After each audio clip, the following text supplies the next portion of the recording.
আসসালামু আলাইকুম ওয়া রাহমাতুল্লাহি ওয়া বারাকাতুহু।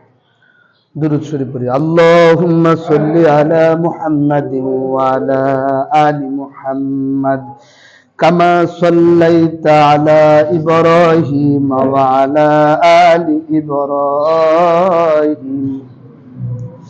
ইন্নাকা হামিদুম মাজিদ। اللهم بارك على محمد وعلى آل محمد كما باركت على إبراهيم وعلى آل إبراهيم إنك حميد مجيد। نحمده ونصلي على رسوله الكريم أما بعد فأعوذ بالله من الشيطان الرجيم بسم الله الرحمن الرحيم وما خلقت الجن والإنس إلا ليعبدون صدق الله مولانا العظيم وقال النبي صلى الله عليه وسلم تحفة المؤمن الموت أو كما قال عليه الصلاة والسلام। আলহামদুলিল্লাহ, মহান আল্লাহ পাকের দরবারে লাখো কোটি শুকরিয়া যে আল্লাহ সুবহানাহু ওয়া তাআলা আমাকে আপনাকে হায়াতের জিন্দেগিতে সুস্থ রাখা, আল্লাহ তাআলা তার পবিত্র ঘর মসজিদে পবিত্র জুমার দিন আল্লাহ তাআলা মসজিদে আসার এবং বসার, দিনই কিছু কথাবার্তা আলোচনা করার এবং শোনার তৌফিক আল্লাহ তাআলা দান করেছেন। এজন্য আমরা অন্তর থেকে শুকর আদায় করি আলহামদুলিল্লাহ। গত জুমায় আলোচনা চলতেছিল এরকম, আল্লাহ তাআলা আমাকে আপনাকে এই দুনিয়াতে পাঠাইছেন, হ্যাঁ, বলে এরকম ভাবে বালা মুসিবত থেকে কিভাবে আমরা বাঁচতে পারি। এই গত 4 জুমা এই আলোচনাই চলতেছিল। তো এই মাস শেষ হয়ে গেছে, ওই মাস শেষ হয়ে এটা জমাদিউ সানি মাসের আজকে দ্বিতীয় শুক্রবার। তো একটা বিষয় যখন শেষ হয়ে যায় তখন আরেকটা বিষয় নিতে হয়। সেই বিষয়টা আল্লাহ তাআলা আমাদেরকে সৃষ্টি করেছেন, যে আয়াতে কারিমা আমি আপনাদের সম্মুখে তেলাওয়াত করেছি। এই আয়াতের মধ্যে আল্লাহ তাআলা বলেন যে আমি মানুষ আর জিন জাতিকে সৃষ্টি করেছি একমাত্র আমার ইবাদত করার জন্য। হ্যাঁ, আয়াতে আল্লাহ তাআলা বলেন ওমা খলাকতুল জিন্না ওয়াল ইনসা ইল্লা লিয়াবুদুন, আমি মানুষ আর জিন জাতিকে সৃষ্টি করেছি একমাত্র আমার ইবাদত করার জন্য। তাহলে বোঝা যাইতেছে যে আল্লাহ তাআলা আমাদেরকে এই দুনিয়াতে পাঠানোর আগেই উনি একটা ইচ্ছা করছেন, উদ্দেশ্যে আমাদেরকে পাঠাবেন। সেই উদ্দেশ্যটি কি? আমরা যেন তার ইবাদত করি, তার গোলামি করি, তার দাসত্ব করি, ঠিক না? ইবাদত কাকে বলে? ইবাদত বলা হয় ঈমানের সাথে। কিসের সাথে? ঈমানের সাথে আল্লাহর আনুগত্যকে মানে নেয়, আল্লাহর হুকুমগুলিকে কি করে পুরা করে নবীজির তরিকায়, এটার কি বলে? ইবাদত বলে। এখন ঈমান আনছেন কিন্তু আল্লাহর হুকুম মানেন না, নবীর তরিকায় চলেন না, তাহলে এটা পুরাপুরি কি হলো না? আনুগত্য হলো না। খালি বিশ্বাস করছেন আল্লাহ বানাইছে, আপনার সৃষ্টি করছে। তো ইবাদত হইতে হলে ঈমানের সাথে আল্লাহকে বিশ্বাস করে আল্লাহ আমার সৃষ্টিকর্তা, আল্লাহ আমার সৃষ্টি করছে। তো ঈমানের সাথে আল্লাহর হুকুম আহকাম গুলিকে নির্দ্বিধায় বিনা বাক্যে মেনে নেওয়া, এটার নামে কি? ইবাদত। ইবাদতটা হলো একটা জীবনের কি বলেন? উৎস। ইবাদতের জন্য আল্লাহ আমাকে সৃষ্টি করছে, অন্য কোনো উদ্দেশ্যে আল্লাহ তাআলা আমাকে সৃষ্টি করে নাই। গেলে আর দুনিয়ারে সৃষ্টি করছে আল্লাহ তাআলা আমগো লাগা, সমস্ত মাখলুকরে আল্লাহ তাআলা সৃষ্টি করছে মানুষের খেদমতের জন্য, আর মানুষকে সৃষ্টি করছে আল্লাহ তাআলার গোলামি করার জন্য, ইবাদত করার জন্য। এখন যেমন নদী প্রবাহিত হয় ঝর্ণা থেকে, ঝর্ণায় যদি পানি থাকে তাহলে ওই নদীর মধ্যেও পানি থাকে, ঠিক না? আর যদি নদী যদি ভুলা যায় ঝর্ণার কথা, ঝর্ণা যদি শুকায় যায় তাহলে কি? নদীও শুকায় যাবে, ঠিক না? বলে এরকম নদী যেমন পানি ঝর্ণা থেকে আসে, মানুষও আল্লাহ তাআলা যে সৃষ্টি করেছে তার উদ্দেশ্য হলো ইবাদতের জন্য। মানুষ যদি ইবাদত করে তাহলে সে সুস্থ থাকবে। মানুষ ইবাদত করলে কি থাকবে? আর যদি ইবাদত না করে তাহলে সে অকৃতজ্ঞ হলেও সে কি হয়ে যাবে, সে আস্তে আস্তে মারা যাবে। ইবাদত দুই প্রকার। ইবাদত কয় প্রকার? ইবাদত দুই প্রকার, একটা হলো কাফেরের ইবাদত আর একটা হলো মুমিনের ইবাদত। হুজুর কাফেররা কেমনে ইবাদত করে? ওরাও আল্লাহরে বিশ্বাস করে কিন্তু ওরা শিরক করে। কি করে? ওরাও আল্লাহরে বিশ্বাস করে, ওরা কি করে? শিরক করে। আচ্ছা, একটা জিনিস ভালো করে বুঝি, যে ওরাও আল্লাহ তাআলার ইবাদত করে, এটা বাধ্য হয়ে করে। কি করে বলে? হুজুর আপনি কথা তো বুঝতেছেন, বাধ্য হয়ে কেমনে ইবাদত করে? যেমন আল্লাহ পাক কোরআনে বলছে কুলু ওয়াশরাবু, খাও পান করো। ওরাও কি বাঁচার লেগে খায় না? ওরাও পান করতেছে না? নিজের লজ্জা স্থান আবৃত করার জন্য পোশাক পরতেছে না? আল্লাহ তাআলার এই হুকুম না? কিন্তু এই হুকুমটা যে তারা মানতেছে বাধ্য হয়ে। কেন বলেন তো? জীবন বাঁচানোর লেগে। তাহলে বাধ্য হয়ে করলো কিনা? খাইলো, না খাইলে মারা যাবো, অসুস্থ হয়ে যাবো। তাহলে জীবনকে তারা বাঁচানোর জন্য তারা খাদ্য খাইতেছে, পানি আহার পানি পান করতেছে, কাপড় পরিধান করতেছে, শীতের সময় শীতের বস্ত্র, গরমের সময় গরমের কাপড়, মানে কিছু কিছু কার্যক্রম ওরা বাধ্য হয়ে করে নেবো। পেশাব করা এটাও ইবাদত, পেশাব পায়খানা করা এটাও ইবাদত, ঘুমানি এটাও ইবাদত। ক্লান্ত হয়ে যাবো না ঘুমাইলে বাঁচবো, ওরাও ঘুম পারে কিনা বলেন? কিন্তু এটা ইবাদতটা যে করে, কিন্তু এটাকে আল্লাহরে মাইনে করে? আল্লাহরে মাইনে করে না। এই জন্য এই ইবাদতটা আল্লাহর কাছে কি হবে না বলেন? গ্রহণযোগ্য হবে না। এই তো কথা বুঝছেন? ওরাও ইবাদত করে কিন্তু ওরা আল্লাহরে মাইনে করে না, কিন্তু ওরা বাধ্য হয়ে করে যিনি নিজেকে বাঁচানোর জন্য, জীবনকে বাঁচানোর জন্য, কিন্তু এটাকে ইবাদত বলা হবে না। এই ইবাদতের দ্বারা সে কি করলো? তার নিজের জীবনকে বাঁচাইলো, বলে এটার নাম জীবন না। এটার নাম কি না বলেন? এটার নাম জীবন না। এই যে মাটি দিয়া বানাইছে শরীরের রক্ত মাংসের যে গুস্ত, এটার নাম জীবন না, এটার নাম মানুষ না। প্রকৃত পক্ষে যে জিনিসটার মাধ্যমে আমি আপনাদের সামনে কথা বলতেছি, আপনারা আমার কথা শুনতেছেন, ওইটাই হলো মানুষ। সেটা কি বলেন? রূহ। রূহের কোনোদিন মৃত্যু নাই, রূহের কোনোদিন কি নাই? মৃত্যু নাই। ওই রূহটাই হইল মানুষ, রূহটাই হইল কি বলেন? প্রকৃত মানুষ। এখন দুনিয়ার এই শরীরকে বাঁচানোর জন্য যেমন খাদ্য পানি গ্রহণ করতেছে, পোশাক পরতেছে, পেশাব পায়খানা করতেছে, সব কাম এটা বাধ্য হয়ে কাফেররা করতেছে, কিন্তু এটার নাম কিনা বলেন? ইবাদত না।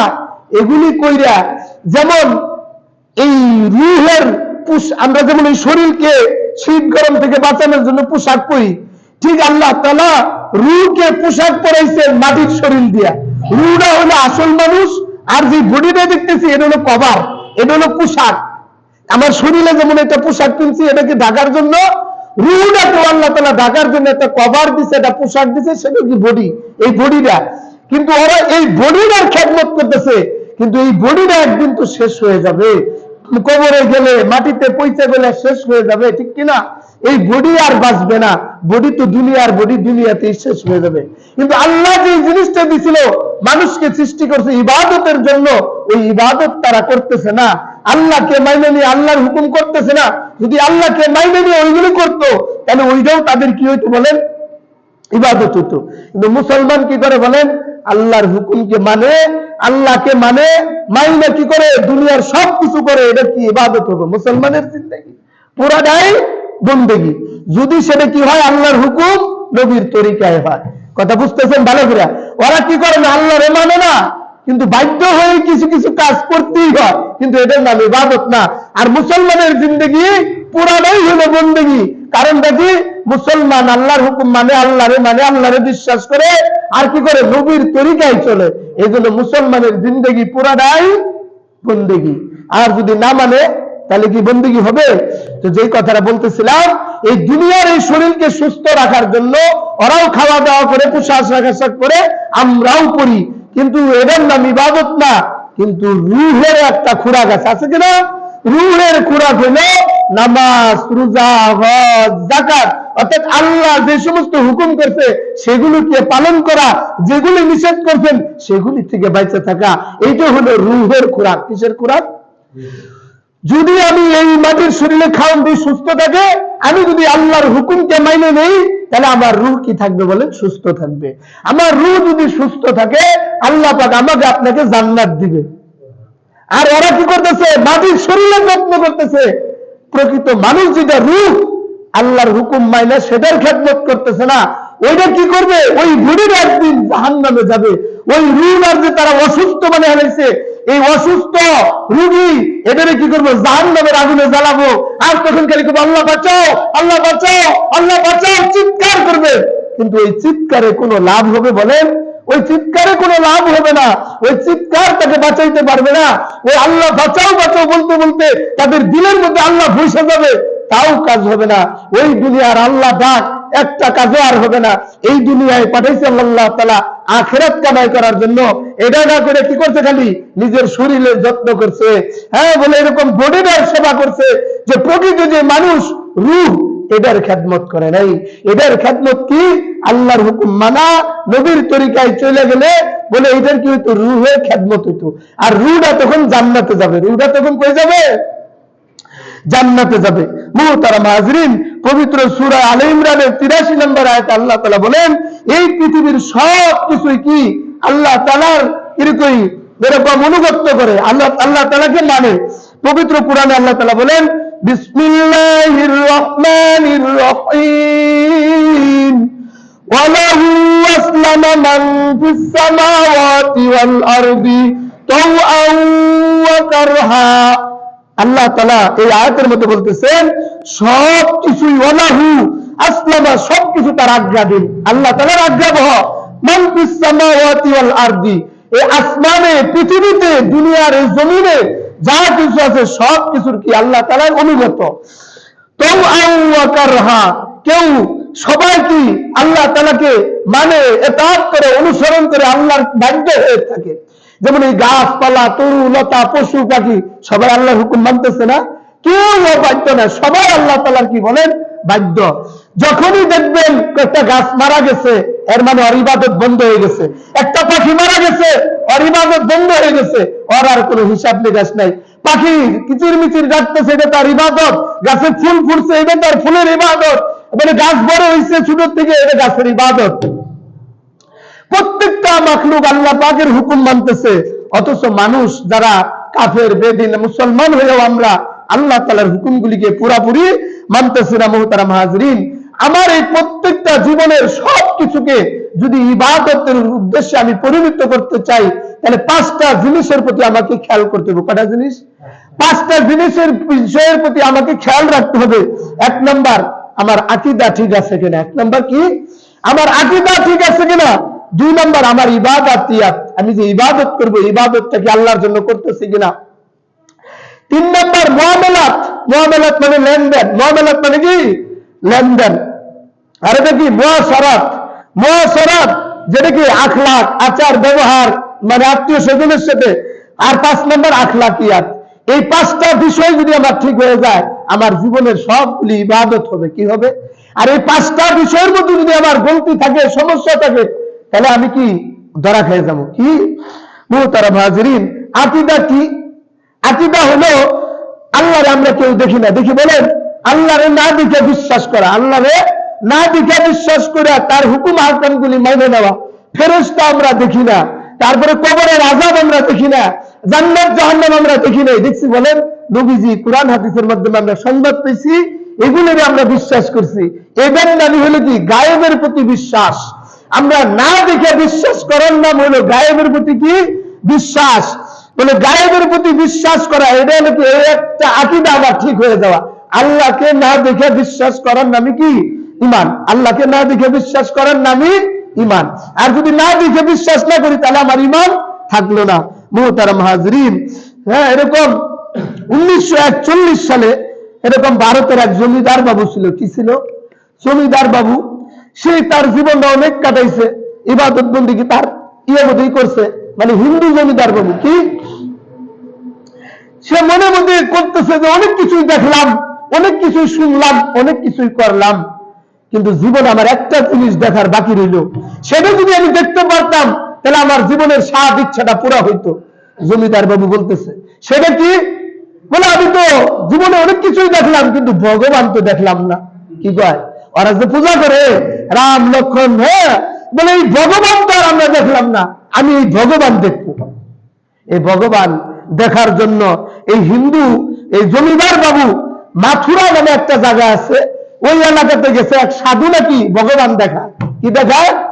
এক সাধু ভগবান দেখায়, মন্দিরের মধ্যে নিয়ে পর্দা সরাইয়া জমিদার বাবুকে বলতেছে এইটাই হলো আমাদের ভগবান।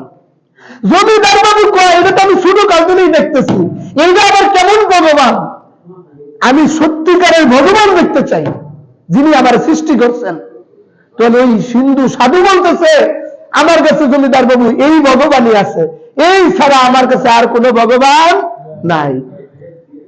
তিনি পরে আরো খবর লাগালেন ভগবান দেখবই, তার ইচ্ছা, মানে তারা যে সৃষ্টি করছে এই সৃষ্টিকর্তার সে দেখবে।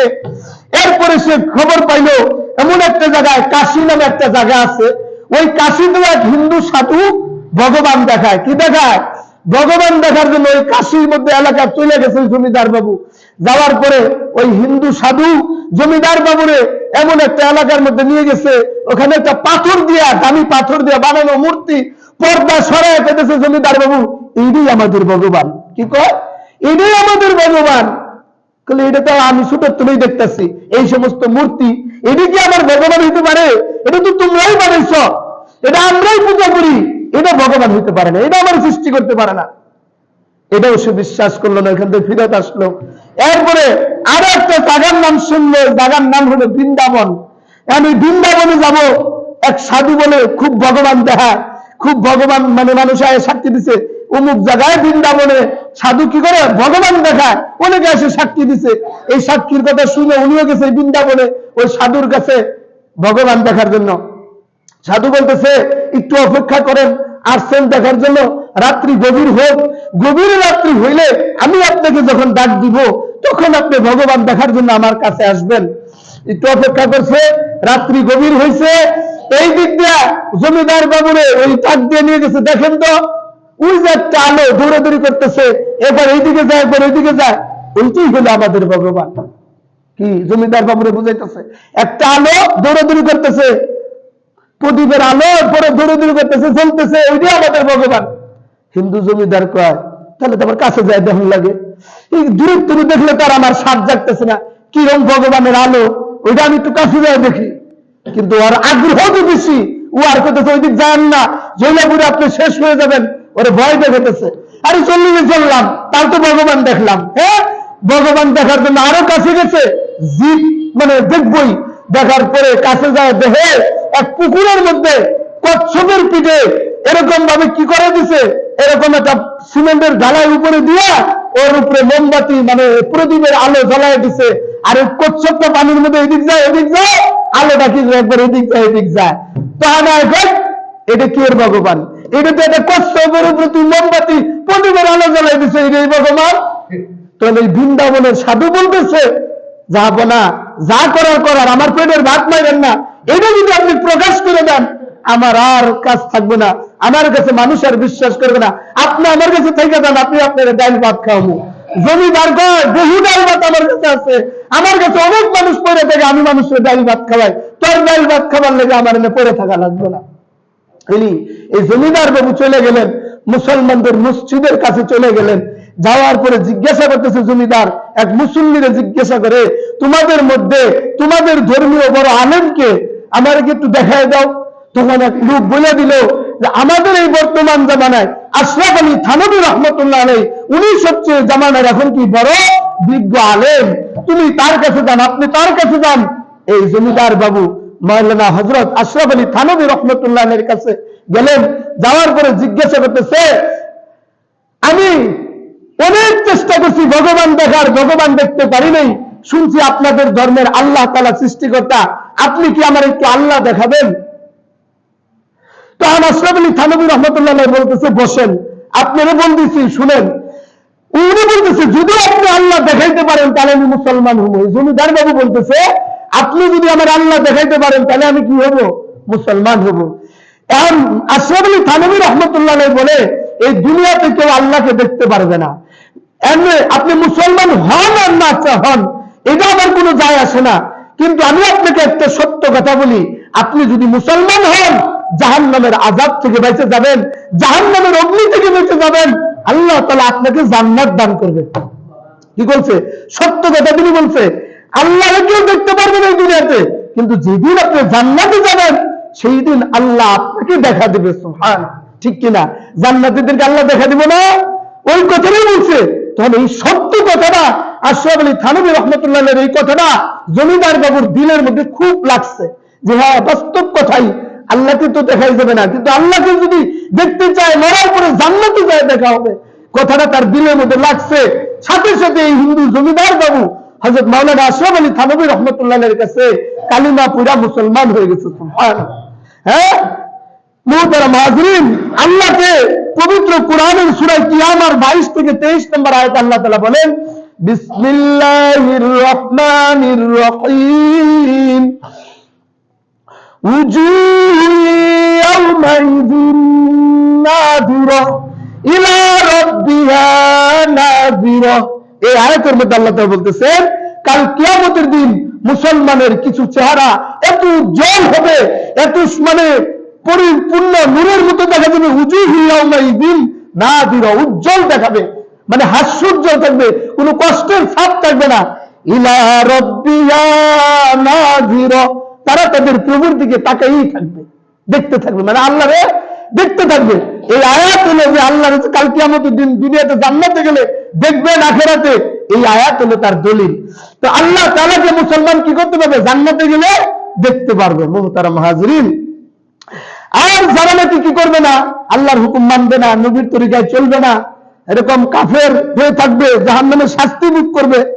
হ্যাঁ, আল্লাহ তাআলা সূরা আনআমের 103 নম্বর আয়াতে বলেন, বিসমিল্লাহির রহমানির রহিম, লা তুদরিকুহুল আবসার ওয়া হুয়া ইউদরিকুহুল আবসার।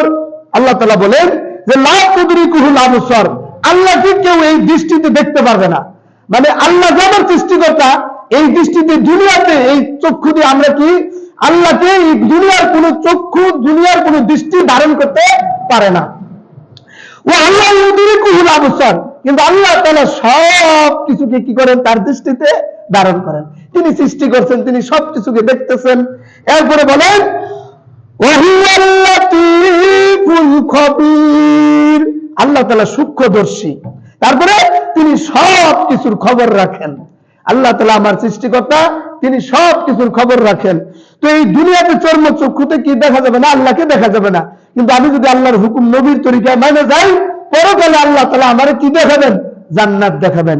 মুহতারাম হাজরিন, আমরা সূরা এই ঈমানে মুফাসসালের মধ্যে আমরা পড়ছি, ঈমানে মুফাসসাল, আমানতু বিল্লাহি ওয়া মালাইকাতিহি ওয়া কুতুবিহি ওয়া রুসুলিহি ওয়াল ইয়াউমিল আখির ওয়াল কদরি খায়রিহি ওয়া শাররিহি মিনাল্লাহি তাআলা ওয়াল বা'সি বা'দাল মাউত।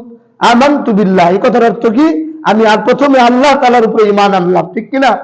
তারপরে ওয়া মালাইকাতিহি, এবং তার ফেরেশতাগণের উপরে ঈমান আনলাম। ওয়া মালাইকাতিহি ওয়া কুতুবিহি, এবং তার কিতাব সমূহের উপরে ঈমান আনলাম। খালি কোরআন না, তাওরাত, জবুর, ইনজিল, যত কিতাব আছে আল্লাহর, সবগুলির আমরা আল্লাহর কিতাব হিসেবে কি করি বলেন? বিশ্বাস করি। যদি ঈমান না আনি, এর বিশ্বাস না করি, তাহলে আমার ঈমান থাকবে না, আমি বেঈমান হয়ে যাব, কাফের হয়ে যাব। ওয়া কুতুবিহি ওয়াল ইয়াউমিল আখির, এবং মৃত্যুর পরে, ওয়াল ইয়াউমিল, পরকাল দিবসের, মৃত্যুর পরে পরকালের প্রতি আমরা কি আনি? ঈমান আনি। ওয়াল ইয়াউমিল আখির ওয়া মালাইকাতিহি ওয়া কুতুবিহি ওয়াল ইয়াউমিল আখির ওয়াল কদরি খায়রিহি, এবং ভালো মন্দ যা কিছু ঘটে, এই যে আমাদের অসুখ হয়, সুস্থ হই, অসুস্থ হই, একবার মন খারাপ থাকে, ভালো হয়, এগুলি সব কার পক্ষ থেকে হয় বলেন? আল্লাহ পাকের পক্ষ থেকে হয়। এগুলি আমার বিশ্বাস রাখতে হবে। আর যদি এই বিশ্বাস না থাকে যে আমি এই বিপদ একজনে দিল, আরেকজনে দিল, এরকম না, আল্লাহ তাআলার পক্ষ থেকে আসে, এগুলিকে আমার বিশ্বাস করতে হবে। ভালো মন্দ কার পক্ষ থেকে হয়? ওয়াল কদরি খায়রিহি ওয়া শাররিহি মিনাল্লাহি তাআলা ওয়াল বা'সি বা'দাল মাউত, এবং মৃত্যুর পরে আল্লাহ তাআলা পুনরায় আমাদেরকে কি করবেন? জীবিত করবেন। আমাদেরকে যে এই বিশ্বাস যদি না থাকে, বলে এরকম ফেরেশতা আল্লাহ পাকের একটা সৃষ্টি, এরা কখনো আল্লাহ তাআলার অবাধ্য হয় না। যারা যেই কাজের জন্য আল্লাহ তাআলা তৈরি করেছেন, সে সেই কাজের মধ্যে লিপ্ত আছে। ফেরেশতা আল্লাহ পাকের কিসের তৈরি? নূরের তৈরি। ফেরেশতারা কিসের তৈরি? নূরের তৈরি। ফেরেশতারা নিষ্পাপ, মাসুম, এদের কোনো গুনাহ নাই। এরা আল্লাহ পাকের মৃত্যুর পরের জগতের কি করতে হবে? আমাদের বিশ্বাস করতে হবে। যদি আমরা ঈমান না রাখি যে মৃত্যুর পরে আবার জীবিত করবেন, তাহলে আমরা বেঈমান হয়ে যাব, কাফের হয়ে যাব। এটা আমাদেরকে বিশ্বাস করতে হবে। মৃত্যুর পরে কি আছে? আরেকটা জগৎ আছে, ওখানে সওয়াল জবাব করা হবে, কবরে মুনকার নাকির আসবে। এরকম আমার যদি আমি মুনকার নাকিরের সওয়াল জবাব পারি, তাহলে আমার কবরটা হবে বেহেশতের টুকরা। আর যদি এরকম না পারি, তাহলে আমার কবরটা হবে জাহান্নামের গর্ত। মুহতারাম হাজরিন, দুই ভাই ছিল মহব্বতের, এক ভাই মৃত্যুবরণ করছে। মারার পরে ওই ভাই চিন্তা করে, শুনছি হুজুররা কয় কবরের মধ্যে আযাব হয়, একটা মোবাইল চালু করে মানে এরকম রিসিভ করে কবরে রাইখা দাফন করছে।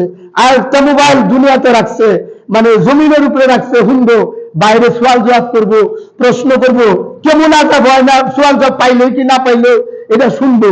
শোনার লেগে দুনিয়া ফেরাটা মোবাইল এরকম ভাবে ফিট করে অন করে রাখছে। রাতের পর রাত জায়গা থাকে, দিনের পর দিন মোবাইলের দিকে চায়, রিসিভ করে ও ফেরেশতার সওয়াল জবাবও শুনে না, কবরের আযাব আর শুনে না। এরকম দিন গেছে কয়েকদিন, সপ্তাহ মাস কেটে যায়, কোনো খবর নাই। আর ওই কয় কি হুজুররা ঠাডা ভরা মিছা কথা কয়, হুজুররা যাহা মিছা কথা কয়, কবরে কোনো আযাব নাই। আমি কবরের মধ্যে একটা মোবাইল ফিট করে দিয়েছি, আমার হাতের মধ্যে একটা মোবাইল রাখছি, কিন্তু কবরের আযাব তো কিছু শুনলাম না, কোনো জাহান্নামের কোনো চিৎকার, ফেরেশতার আযাব শাস্তি কিছুই দেখলাম না। এই বুকারে কি বুঝান যাবো বলেন? দুনিয়ার ফেরেশতার সওয়াল জবাব দুনিয়ার চোখে কানে শোনা যাবে না। এটা মৃত্যুর স্বাদ গ্রহণ করলেই বোঝা যাবে যে মৃত্যুর পরে কি হবে। যে মরে সেই খালি শুধু বুঝে, কিন্তু যে মরে নাই সে এটা উপলব্ধি করতে পারবে না। এটা আলামে বরজখের জগৎ, কবরের জগৎ। ওই কবরের জগতে থেকে আমি যদি দুনিয়াতে যতই টেলিফোন ফিট করে ওই আযাব দেখবার চাই, এরকম শুনবার চাই, আমার পক্ষে এটা কি নয়, সম্ভব নয়। মৃত ব্যক্তি অনেক সময় এরকম মানুষ বুকা হলে যা হয়, এক লোক গাছে উঠছে, কি গাছে উঠে যেই ডালটা কাটতেছে ওই ডালের আগায় বসে ডালের গুড়ায় কাটতেছে, আর যেই ডালে বসে আছে ওই ডালটা যে কাটতেছে, তাহলে একটু পড়ে পড়ে মারা যাবো না? এখন এক মুরব্বী মানুষ গাছের তল দিয়ে যাইতেছে, যাওয়ার পরে কয়, এই বুকে তুই তো মরছি, মরে গেলি মরছিস কইতাছে। তো এই বেটা গাছ কাটা ডাল কাটা আবার দিয়ে নেমেছে, মুরব্বী আমি কি হাসে মরে গেছি? কয় হ্যাঁ মরে গেছস। এরকম দুই তিনবার কইছে। এখন কইছে তুই তো এখনো মরস নাই, মরবি হইল ওই দিন যেই দিন তোর পিছনের রাস্তা দিয়ে কিভাবে লাল সুতা বাড়ি। এই বেটা আসলে জুলা বাড়িতে গেছে, যাই এরকম কয়েকদিন কাজ কাম করে, মুরব্বী কইছে আমার পিছনের রাস্তা দিয়ে লাল সুতা বাড়ি নেই, আমি মারা যাবো। এখন হঠাৎ একদিন কাজ করতে করতে ওর পিছনে লাল সুতা কেমনে ভাই যাইছে মনে করছে, এটা মুরব্বী কইছে পিছনের রাস্তায় লাল সুতা বেরিয়ে আমি মারা যাবো। মরে নাই, হে কইতেছে আমি মরে গেছি। আমার গ্রামের মানুষ কইতেছে আমার সবাই মাটি দেন, আমি মরে গেছি। এনে বলতেছে কেউ আর কথা শুনে না, শুনবো? ও তো জিন্দা, মরে নাই। ও নিজেই কোদাল নিয়ে যায় নদীর পারে একটা জঙ্গলা আসলো, ওই জঙ্গলার পাশে গাছটা কবরের নাল খুইবা কবরে শুয়ে আছে। মুরব্বী কইছে লাল সুতা বেরিয়ে মারা যাবো, ও মারা গেছে। এই তো মহিলা শুয়ে আছে, এমনি চাই আছে, মরার বান্দর হয়ে আছে, কেউ আর ওরা কেউ ডাকা দেয় না, কিচ্ছু করে মাটি হতে না, ও বেশ শুয়ে আছে। এক বাবু আগে সরকারি চাকরির পথ পাইয়া ওই গ্রামে আইছে, ওই নদীর পাড়েই নদী পারাপার করে তারে নামাই দিয়ে গেছে। এর যে তার ব্যাগ আছে, একটা মিষ্টির টুকলা আছে, এটি কেরা নিয়ে দিব? কাউরে খুঁজে দেখে কোথাও কেউ নাই। চাই দেখে একটা কোদাল দেখা যায়, তো ভাবলো কোদাল নদী এখানে আছে কবরের পারে, তাহলে মানুষ নিশ্চয়ই এনে আছে আশেপাশে। কবরের কাছে যে কোদালের কাছে যায় দেখে কোদাল আছে, কিন্তু মানুষ যায় সাহাবি কবরের মধ্যে হুয়ে রয়েছে। ওরা বুঝে কি করতেছে, ডাকতেছে, ও আর আহে না, মিট করে চায়, কি অবস্থা, কি ব্যাপার, উঠে হয় না কে? যখন যায় পাশে দুটো লাগতে সাথে সাথে উঠছে, লাত্তি খায় উঠে দেয় আমার লাগায়, সাথে নিয়ে যায় আর মাথার মধ্যে ফিডিংটা বিছানাটা তুলে দিচ্ছে। হ্যালো মিষ্টির হারিলা নিয়ে গেছে, আমার পিছে পিছে গেছে। যখন ওর বাংলাতে পৌঁছাইছে, বাংলাতে, তখন ওরে পকেট থেকে আড়ানা পয়সা বের করে দিচ্ছে। আড়ানার তো তখনকার অনেক দাম, ঠিক না? আড়ানা পয়সা বের করে দিচ্ছে আর মিষ্টির হাড়ির তুলে দুটা মিষ্টি খাওয়াই দিচ্ছে, যা। এখন আইতে আইতে তো সন্ধ্যা হয়ে গেছে। কি হয়ে গেছে? সন্ধ্যাবেলায় এই মাগরিবের পরপরই ওয়াজ হইতেছে, এক জায়গায় কি হইতেছে, মৌলবী ওয়াজ করতেছে, মরার পরে মুনকার নাকির আসে, কবরে সওয়াল জবাব হয়। এরকম যদি আপনারা আল্লাহর হুকুম না মানেন, নবীর তরিকায় না চলেন, তাহলে কবরে কি হবে, আযাব হবে। ওই যে লাত্তি খায় উঠলো, মিষ্টি খাওয়াইলো, এইবারে থামেন থামেন, হুজুর এটি কি বয়ান করে নামলে, কবরে কোনো মুনকার নাকির আসে না, কোনো সওয়াল জবাব হয় না, এটি ডাহা মিথ্যা কথা। আমি মাত্র কবর থেকে আসলাম, কবরে মুনকার নাকির আসে, পাশা দিতে লাগতে বললো, আমি উঠলাম, আমার ধরে নিয়ে গেল, মাথায় বোঝা তুলে দিল, আমি বোঝাটা বাসায় পৌঁছায় দিয়ে আসলাম, আমার দুটা মিষ্টি দিল আর আডানা পয়সা দিল। এই হইল কবরের হালত। আসলে ভাই কবরে এই হালত হয় বলেন? এই হালত কি কবরে হবে? কবরে তো আসলে এই অবস্থা না। কবরের যে হালত আর প্রকৃত অবস্থা, এই দুনিয়ার চোখ দিয়া কবরের আযাব দেখা যাবে না।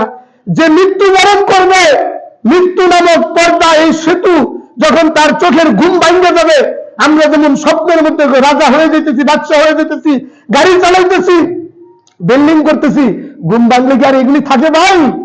এই ঘুমের মধ্যে আছি আমরা সবাই। এই দুনিয়া নামক এই চোখে যখন আমার বন্ধ হয়ে যাবে, এই দুনিয়ার রঙিন চশমা যখন আমার চোখের থেকে সরে যাবে, মৃত্যু নামক আইসে যখন আমার ঘুম ভাঙিয়ে দেবে, তখন বুঝে আসবে কবরের আযাব কি সত্য না মিথ্যা।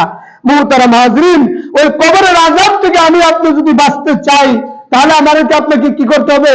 আল্লাহর হুকুম মানা, নবীর তরিকায় চলা, দুনিয়াতেও শান্তি, আখিরাতেও শান্তি। আমি যদি মাইনে যাই, তাহলে কবরের থেকে আমার শান্তির ফায়সালা হয়ে যাবে। আর যদি আমি আল্লাহর হুকুম না মানি, নবীর তরিকায় না চলি, কবর থেকেই আমার আযাব কি হয়ে যাবে বলেন? শুরু হয়ে যাবে। কবর হলো মুসলমানের মৃত্যুর পরে প্রথম ঘাঁটি। কি বলেন? হাদিস শরীফের মধ্যে আছে, তুহফাতুল মুমিনিল মাউত, মৃত্যু হলো মুমিনের জন্য উপহার স্বরূপ। যদি মৃত্যুটা তার সুন্দর হয়, কবরের জীবন তার সুন্দর হবে। আর মৃত্যু যদি তার খারাপ হয়, দেখবেন মৃত্যু যদি বেঈমানের সাথে হয়, ঈমান নসিব না হয়, তাহলে কবর থেকেই তার কি হবে বলেন? আযাব শুরু হয়ে যাবে। কবরটা হয় জান্নাতের টুকরা হবে, আর না হয় জাহান্নামের গর্ত হয়ে যাবে। এই জন্য দুনিয়ায় থাকতে আল্লাহ পাকের হুকুম মাইনা আমাকে যে আল্লাহ রূহটা দিছে, যে রূহের মাধ্যমে আমি আপনাদের সামনে কথা বলতেছি, এইটাই হলো প্রকৃত মানুষ। এই রূহটা সুস্থ থাকে আল্লাহর হুকুম মানার মাধ্যমে। কিন্তু এই যে মানব দেহ, যে বডিটা, এই বডি একদিন শেষ হয়ে যাবে, মাটিতে পয়সাগুলো শেষ হয়ে যাবে, পোকামাকড়ে খেয়ে ফেলবে। এদের উপরে কোনো শাস্তি হবে না, শাস্তি হবে আমার রূহের উপর। এই রূহটা যদি আমি আল্লাহর হুকুম মাইনা সুস্থ করে যাই, তাহলে আমার কবরের জিন্দেগি থেকে আরাম শুরু হয়ে যাবে। আর যদি এই রূহের উপরে আল্লাহর হুকুম না মানি, খালি এই কাফের মুশরিক বেদিনের মতো আগলাম, মুততাম, খাইলাম, পেশাব পায়খানা করে শেষ করে দিলাম, তাহলে এইটা শুধু জাহান্নামের আগুনে জ্বলবে। এই বডিটা কি হবে? জাহান্নামের আগুনে জ্বলবে। কিন্তু এই বডি আগুনে জ্বললে কি হবে? কোনো লাভ নেই। কিন্তু রূহটাই হলো আসল প্রকৃত মানুষ। সেটাকে যদি আমি সুস্থ করে নিয়ে যেতে পারি, আল্লাহ আমাকে জান্নাত দিবে। কি দিবে বলেন? জান্নাত দিবে। এই জান্নাতে যাইতে চাই না আমরা বলেন?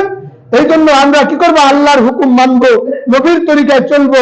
তাহলে আল্লাহ তাআলা আমাদের সবাইকে কি করবেন? মরার পরে যে কাঙ্ক্ষিত জান্নাত আল্লাহ তাআলা আমাদেরকে দান করবেন। সকলকে আল্লাহ তাআলা আল্লাহর হুকুম মানার, নবীর তরিকায় চইলা জাহান্নাম থেকে বেঁচে জান্নাতে যাওয়ার তৌফিক দান করেন। সকলে বলেন আমিন।